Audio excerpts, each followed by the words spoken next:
ಪ್ರಕ್ರಿಯೆಯು ಸಂಕೀರ್ಣ ಹಂತಗಳು ಮತ್ತು ಅತ್ಯುತ್ತಮ ಏಕೀಕರಣದೊಂದಿಗೆ ಸಾಕಷ್ಟು ಆಸಕ್ತಿದಾಯಕವಾಗಿದೆ.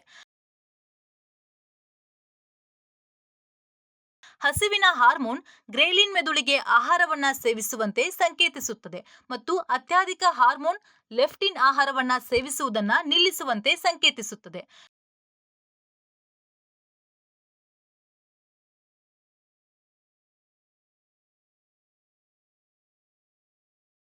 ರುಚಿ ಮತ್ತು ವಾಸನೆಯು ಆಹಾರವನ್ನ ಗ್ರಹಿಸಲು ಪರಸ್ಪರ ಸಂಪರ್ಕ ಹೊಂದಿದ ಸಂಕೇತಗಳಾಗಿವೆ. ನಾವು ಸೇವಿಸುವ ಆಹಾರವು ಯಾಂತ್ರಿಕ ಮತ್ತು ರಾಸಾಯನಿಕ ಪ್ರಕ್ರಿಯೆಗಳಿಂದ ವಿಭಜನೆಯಾಗುತ್ತದೆ.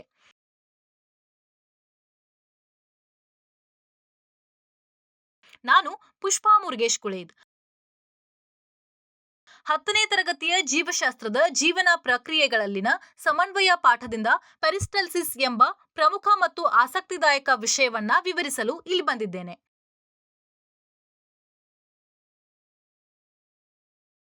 ಮೆಕ್ಯಾನಿಕಲ್ ಜೀರ್ಣಕ್ರಿಯೆಯ ಬಾಯಿಯಲ್ಲಿ ಜೀರ್ಣಕ್ರಿಯೆಯ ಪ್ರಕ್ರಿಯೆಯ ಮೂಲಕ ಆಹಾರವನ್ನ ಕಚ್ಚುವ ಮತ್ತು ಅಗಿಯುವ ಮೂಲಕ ಪ್ರಾರಂಭವಾಗುತ್ತೆ.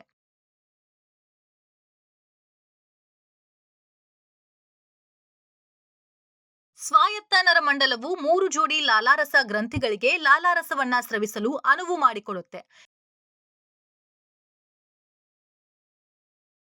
ಇದು ಬೋಲಸ್ ಎಂಬ ಸ್ಲರಿ ದ್ರವ್ಯರಾಶಿಯ ರೂಪದಲ್ಲಿ ಅಗಿಯಲು ಮತ್ತು ನುಂಗಲು ಸುಲಭವಾಗುವಂತೆ ಆಹಾರವನ್ನ ತೇವಗೊಳಿಸುತ್ತದೆ.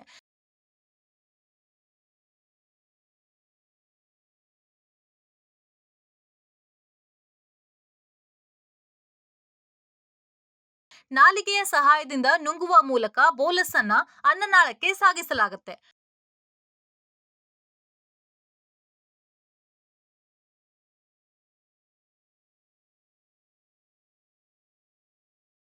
ಕಲಿಕೆಯ ಫಲಿತಾಂಶಗಳು ಏನಂದ್ರೆ, ಈ ವಿಷಯವನ್ನ ಅಧ್ಯಯನ ಮಾಡಿದ ನಂತರ ಇದ್ರ ಬಗ್ಗೆ ನಿಮಗೆ ಸಂಪೂರ್ಣವಾಗಿ ಗೊತ್ತಾಗುತ್ತೆ. ಅನ್ನನಾಳದಿಂದ ಆಹಾರದ ಚಲನೆ, ಹೊಟ್ಟೆಯಲ್ಲಿ ಜೀರ್ಣಕ್ರಿಯೆ ಪ್ರಕ್ರಿಯೆ, ಹೊಟ್ಟೆಯಿಂದ ಕರುಳಿಗೆ ಆಹಾರದ ಚಲನೆ,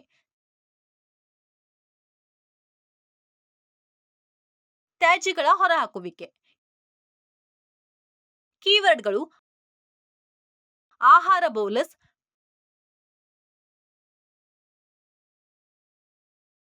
ಪೆರಿಸ್ಟಲ್ಸಿಸ್, ಚೈಮ್,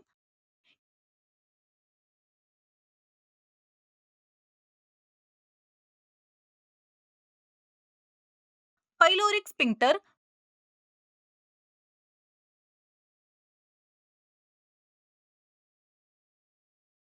ವಿಲ್ಲಿ,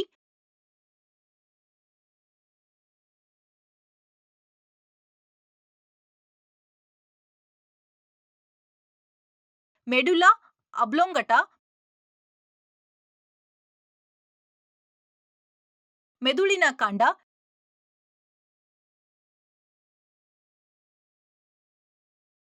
ಜೀರ್ಣಕ್ರಿಯೆ ಪ್ರಕ್ರಿಯೆಯಲ್ಲಿ ಸಮನ್ವಯದ ಪರಿಕಲ್ಪನೆಯ ನಕ್ಷೆಯನ್ನ ನೋಡೋಣ.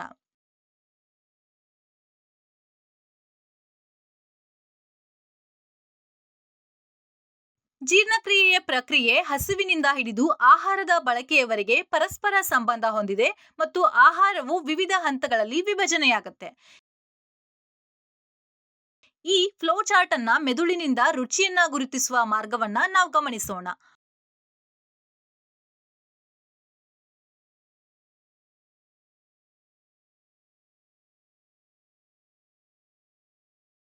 ಅನ್ನನಾಳದ ಮೂಲಕ ಆಹಾರದ ಪ್ರಯಾಣ.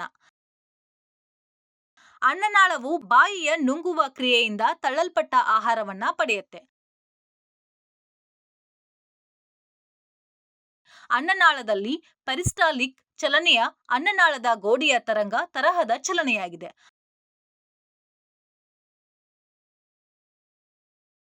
ಆಹಾರ ಪೈಪ್ನ ಗೋಡೆಗಳು ಲೋಳೆ ಎಂಬ ಜಾರು ಪದಾರ್ಥವನ್ನ ಸ್ರವಿಸುತ್ತದೆ.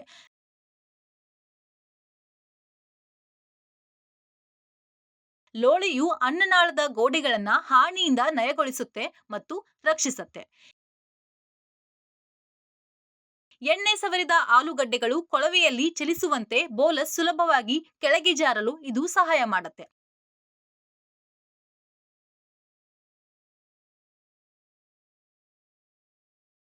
ಬೋಲಸ್ನಲ್ಲಿರುವ ಲಾಲಾರಸವು ಆಹಾರವನ್ನ ಹೊಟ್ಟೆಗೆ ಸುಲಭವಾಗಿ ಚಲಿಸಲು ಸಹಾಯ ಮಾಡುತ್ತೆ.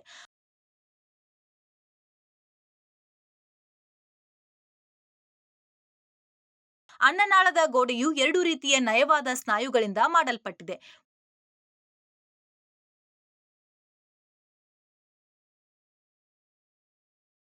ಒಳಪದರವು ವೃತ್ತಾಕಾರದ ಸ್ನಾಯುಗಳನ್ನ ಮತ್ತು ಉದ್ದದ ಸ್ನಾಯುಗಳ ಹೊರಪದರವನ್ನ ಹೊಂದಿರುತ್ತೆ.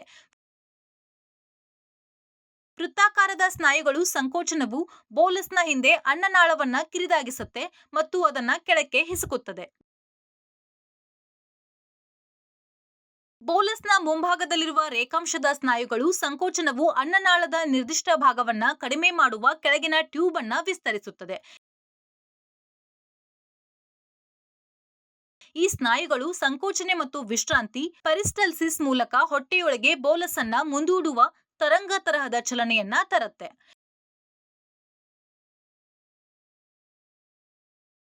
ಇದು ಅನೈಚ್ಛಿಕ ಮತ್ತು ಸ್ವಾಯತ್ತ ನರಮಂಡಲದ ನಿಯಂತ್ರಣದಲ್ಲಿದೆ. ಹೊಟ್ಟೆಯಲ್ಲಿ ಜೀರ್ಣಕ್ರಿಯೆ. ಬಾಯಿಯ ಕುಹರದ ಆಹಾರವು ಮೆದುಳಿಗೆ ಸಂದೇಶಗಳನ್ನ ಸಾಗಿಸಲು ಕೆನ್ನೆ ಮತ್ತು ನಾಲಿಗೆಯಲ್ಲಿ ನರಗಳನ್ನ ಉತ್ತೇಜಿಸುತ್ತದೆ.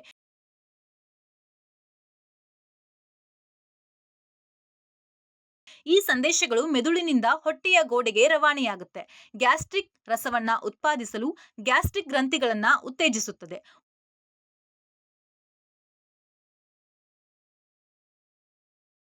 ಹೊಟ್ಟೆಯ ಗೋಡೆಗಳು ಹೈಡ್ರೋಕ್ಲೋರಿಕ್ ಆಮ್ಲ HCl ಹೊಂದಿರುವ ರಸವನ್ನ ಸ್ರವಿಸುತ್ತದೆ. ನಮ್ಮಲ್ಲಿ ಹೆಚ್ಚಿನವರು ಈ ಕಾರಣದಿಂದಾಗಿ ಬೆಲ್ಚಿಂಗ್ ಮತ್ತು ಸುಡುವ ಸಂವೇದನೆಯಿಂದ ಅನುಭವಿಸಬಹುದು. ಹೊಟ್ಟೆಯ ಸ್ನಾಯುಗಳು ಸಂಕೋಚನವು ಆಮ್ಲಗಳು ಮತ್ತು ರಸಗಳೊಂದಿಗೆ ಆಹಾರವನ್ನ ಹಿಂಪಡೆಯುತ್ತದೆ ಮತ್ತು ಮಿಶ್ರಣವನ್ನ ಮಾಡುತ್ತೆ. ಈ ಜೀರ್ಣಕಾರಿ ರಸಗಳು ಆಹಾರವನ್ನ ಮೃದುವಾದ ಗಂಜಿ ತರಹದ ಚೈಮ್ ಆಗಿ ಪರಿವರ್ತಿಸುತ್ತೆ.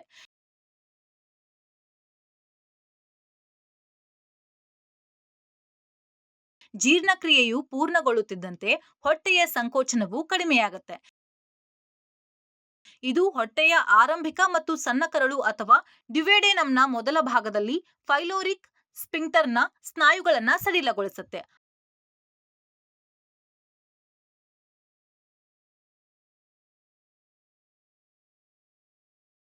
ಆದ್ದರಿಂದ ಭಾಗಶಃ ಜೀರ್ಣವಾಗುವ ಆಹಾರ ಅಥವಾ ಚೈಮ್ ಸಣ್ಣ ಪ್ರಮಾಣದಲ್ಲಿ ಡ್ಯುವೋಡೆನಮ್ಗೆ ಬಿಡುಗಡೆಯಾಗುತ್ತೆ.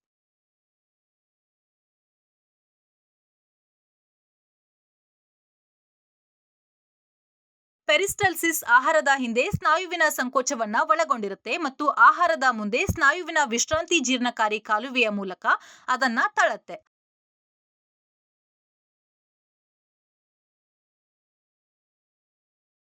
ಹಸು ಅಥವಾ ಎಮ್ಮೆ ಗಂಟಲಿನಿಂದ ಬಾಯಿಗೆ ಚಲಿಸುತ್ತಿರುವುದನ್ನ ನೀವು ಗಮನಿಸಿದ್ದೀರಾ?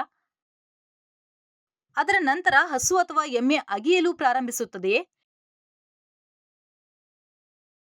ಇದು ಪ್ರಾಣಿಯ ಹೊಟ್ಟೆಯ ಸಮೀಪವಿರುವ ಭಾಗದಿಂದ ಬಾಯಿಗೆ ಹಿಂತಿರುಗುವ ಬೋಲಸ್ ಆಗಿದೆ. ಇದು ರಿವರ್ಸ್ ಪೆರಿಸ್ಟಲ್ಸಿಸ್ ಆಗಿದೆ. ಇದು ಹಸುಗಳು, ಎಮ್ಮೆ ಮುಂತಾದವುಗಳು ಮೆಲುಕು ಹಾಕುವ ಪ್ರಾಣಿಗಳಲ್ಲಿ ಸಾಮಾನ್ಯ ಪ್ರಕ್ರಿಯೆಯಾಗಿದೆ.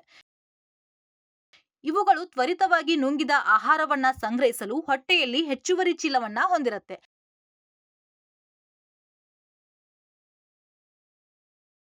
ಮಾನವ ಪದ್ಯದಲ್ಲಿ ಪೆರಿಸ್ಟಲ್ಸಿಸ್ ಆಹಾರ ಕಾಲುವೆಯಿಂದ ಅನಗತ್ಯ ವಸ್ತುಗಳನ್ನ ಹೊರಹಾಕಲು ರಕ್ಷಣಾತ್ಮಕ ಕಾರ್ಯವಿಧಾನವಾಗಿದೆ.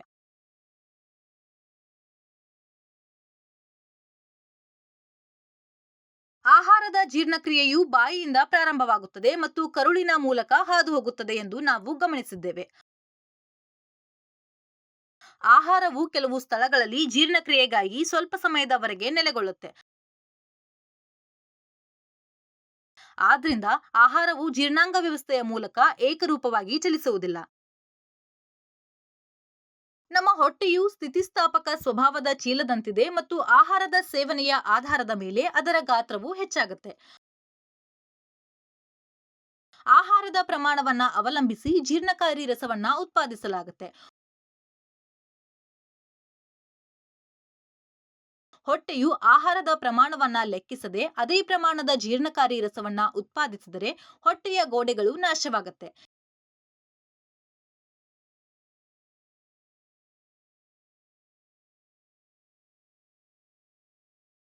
ಜೀರ್ಣಕ್ರಿಯೆಯ ಸಮಯದಲ್ಲಿ ಹೊಟ್ಟೆಯು ಬಲವಾದ ಆಮ್ಲಗಳನ್ನು ಸ್ರವಿಸುತ್ತದೆ.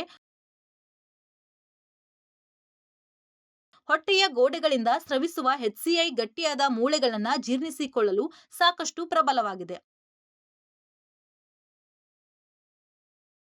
ಅದರ ಆಮ್ಲಗಳ ಸ್ರವಿಸುವಿಕೆಯಿಂದ ಹೊಟ್ಟೆಯನ್ನ ಹೇಗೆ ರಕ್ಷಿಸಲಾಗಿದೆ? ಹೊಟ್ಟೆಯ ಗೋಡೆಗಳಲ್ಲಿ ಕೆಲವು ಜೀವಕೋಶಗಳಿಂದ ಸ್ರವಿಸುವ ಲೋಳೆಯು ಪೆಟ್ರೋಲಿಯಂ ಜೆಲ್ಲಿನಂತಹ ತೆಳುವಾದ ಪದರವನ್ನ ರೂಪಿಸುತ್ತೆ ಮತ್ತು ಇದು ಆಮ್ಲದ ಕ್ರಿಯೆಯನ್ನ ಎದುರಿಸುತ್ತೆ. ಆದ್ದರಿಂದ ಹೊಟ್ಟೆಯು ಅದರ ಆಮ್ಲಗಳ ಸ್ರವಿಸುವಿಕೆಯಿಂದ ಉಂಟಾಗುವ ಹಾನಿಯನ್ನ ರಕ್ಷಿಸಲ್ಪಟ್ಟಿದೆ. ಹೊಟ್ಟೆಯಿಂದ ಕರುಳಿನವರೆಗೆ ಆಹಾರದ ಪ್ರಯಾಣ. ಹೊಟ್ಟೆಯಲ್ಲಿ ಆಹಾರದ ಭಾಗಶಃ ಜೀರ್ಣಕ್ರಿಯೆಯು ಅದನ್ನ ಸೂಪ್ ತರಹದ ಮಿಶ್ರಣವನ್ನ ಮಾಡುತ್ತೆ ಮತ್ತು ಸಣ್ಣ ಕರುಳನ್ನ ಪ್ರವೇಶಿಸುತ್ತದೆ. ಕರುಳಿನಲ್ಲಿ ಆಮ್ಲೀಯ ಚೈಮ್, ಸಕ್ರೆಟಿನ್ ಮತ್ತು ಕೊಲೆಸಿಸ್ಟೋಕಿನ್ ನಂತಹ ಹಾರ್ಮೋನುಗಳನ್ನ ಉತ್ಪಾದನೆ ಮಾಡುತ್ತೆ.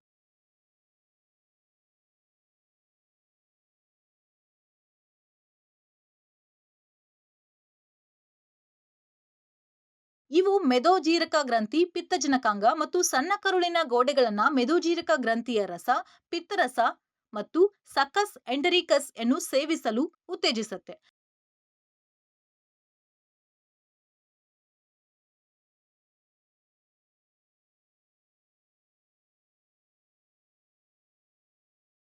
ಸಣ್ಣ ಕರುಳಿನಲ್ಲಿ ವಿಳ್ಗಿಯಿಂದ ಪೋಷಕಾಂಶಗಳನ್ನು ಹೀರಿಕೊಳ್ಳುವುದು ಬಹಳ ಆಯ್ದ ಪ್ರಕ್ರಿಯೆಯಾಗಿದೆ.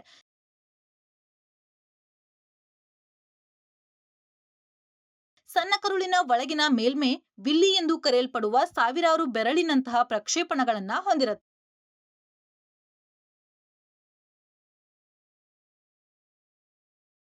ಈ ವಿಲ್ಲಿಗಳು ಆಹಾರ ಹೀರಿಕೊಳ್ಳುವಿಕೆಯನ್ನ ಹೆಚ್ಚಿಸಲು ಮೇಲ್ಮೈ ವಿಸ್ತೀರ್ಣವನ್ನ ಹೆಚ್ಚಿಸುತ್ತೆ.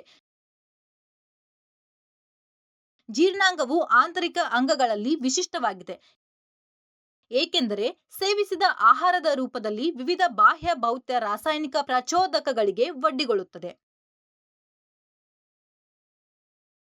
ಹೀಗಾಗಿ ಕರುಳು ಸ್ನಾಯು ಮತ್ತು ನರಗಳ ಉಪಕರಣದ ಸಂಘಟಿತ ಚಲನೆಯನ್ನ ಅಭಿವೃದ್ಧಿಪಡಿಸಿದೆ.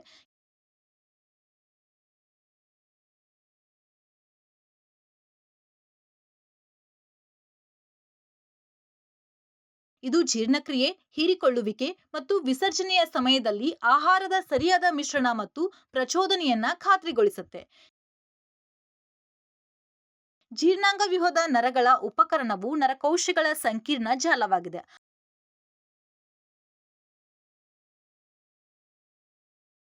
ಆದ್ರಿಂದ ವಿಜ್ಞಾನಿಗಳು ದೇಹದ ಪ್ರತಿರಕ್ಷಣಾ ಪ್ರತಿಕ್ರಿಯೆಯನ್ನ ಮಧ್ಯಸ್ಥಿಕೆ ವಹಿಸುವ ಎರಡನೇ ಮೆದುಳು ಎಂದು ಅಡ್ಡ ಹೆಸರು ಮಾಡಿದ್ರು. ಮಾನವನ ಪ್ರತಿರಕ್ಷಣಾ ವ್ಯವಸ್ಥೆಯು ಸುಮಾರು 70% ವಿದೇಶಿ ಆಕ್ರಮಣಕಾರರನ್ನ ಹೊರಹಾಕಲು ಮತ್ತು ಕೊಲ್ಲಲು ಕರುಳಿನಲ್ಲಿ ಕಾರ್ಯನಿರ್ವಹಿಸುತ್ತೆ. ಕರುಳಿನ ನರಮಂಡಲದ ಜೀವಕೋಶಗಳೊಂದಿಗೆ ಕರುಳಿನಲ್ಲಿರುವ ಟ್ರಿಲಿಯನ್ ಗಟ್ಟಲೆ ಬ್ಯಾಕ್ಟೀರಿಯಾಗಳ ಸಂವಹನವು ಇನ್ನೂ ಸಂಶೋಧನೆಯಲ್ಲೇ ಇದೆ.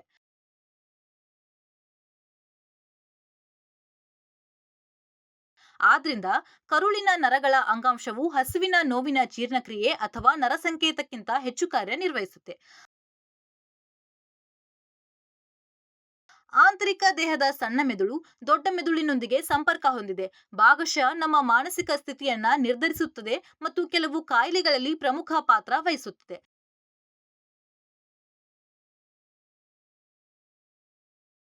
ತಾಂತ್ರಿಕವಾಗಿ ಕರುಳು ಅಥವಾ ಎರಡನೇ ಮೆದುಳನ್ನ ಎಂಟರಿಕ್ ನರಮಂಡಲ ಎಂದು ಕರೆಯಲಾಗುತ್ತೆ. ನರಕೋಶಗಳ ಪೊರೆಗಳು ಅನ್ನನಾಳದಿಂದ ಗುದದ್ವಾರದವರೆಗೆ 9 ಮೀಟರ್ ಅಂತ್ಯದಿಂದ ಕೊನೆಯವರೆಗೆ ಅಲಿಮೆಂಟರಿ ಕಾಲುವೆಯ ಗೋಡೆಗಳಲ್ಲಿ ಹುದುಗಿದೆ. ಎರಡನೆಯ ಮೆದುಳು ಸುಮಾರು 100 ಮಿಲಿಯನ್ ನ್ಯೂರಾನ್ಗಳನ್ನ ಹೊಂದಿರುತ್ತೆ.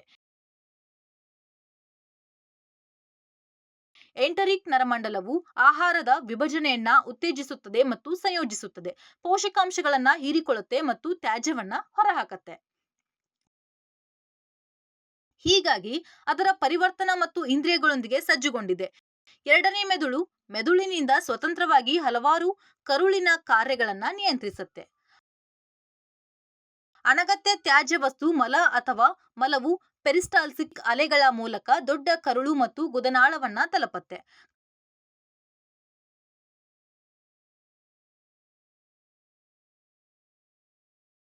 ಕರುಳಿನ ಎಡಭಾಗವು ಮಲವನ್ನ ಸಂಗ್ರಹಿಸುವ ತೊಟ್ಟಿಯಂತೆ ಕಾರ್ಯನಿರ್ವಹಿಸುತ್ತೆ. ನೀರು ಮತ್ತೆ ಹೀರಲ್ಪಡುತ್ತದೆ ಮತ್ತು ಉಳಿದ ಗಟ್ಟಿಯಾದ ತ್ಯಾಜ್ಯವನ್ನ ಗುದನಾಳದಲ್ಲಿ ಸಂಗ್ರಹಿಸಲಾಗುತ್ತೆ.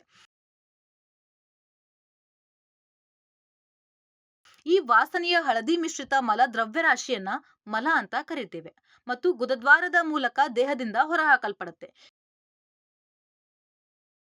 ಎರಡೂ ಸ್ನಾಯುವಿನ ಪದರಗಳು ಮಲ ಹೊರ ಹೋಗಲು ಸಹಾಯ ಮಾಡುತ್ತೆ. ಒಂದು ಅನೈಚ್ಛಿಕ ನಿಯಂತ್ರಣದಲ್ಲಿದೆ ಮತ್ತು ಇನ್ನೊಂದು ಸ್ವಯಂ ಪ್ರೇರಿತ ನಿಯಂತ್ರಣದಲ್ಲಿದೆ. ಈ ಸ್ನಾಯುವಿನ ರಚನೆಗಳು ಗುದ ಸ್ಪಿಂಕ್ಟರ್ ಎಂದು ಕರೆಯಲ್ಪಡುವ ಕಾಲುವೆಯ ದ್ಯುತಿರಂಧ್ರವನ್ನ ತೆರೆಯಲು ಮತ್ತು ಮುಚ್ಚಲು ಸಹಾಯ ಮಾಡುತ್ತೆ.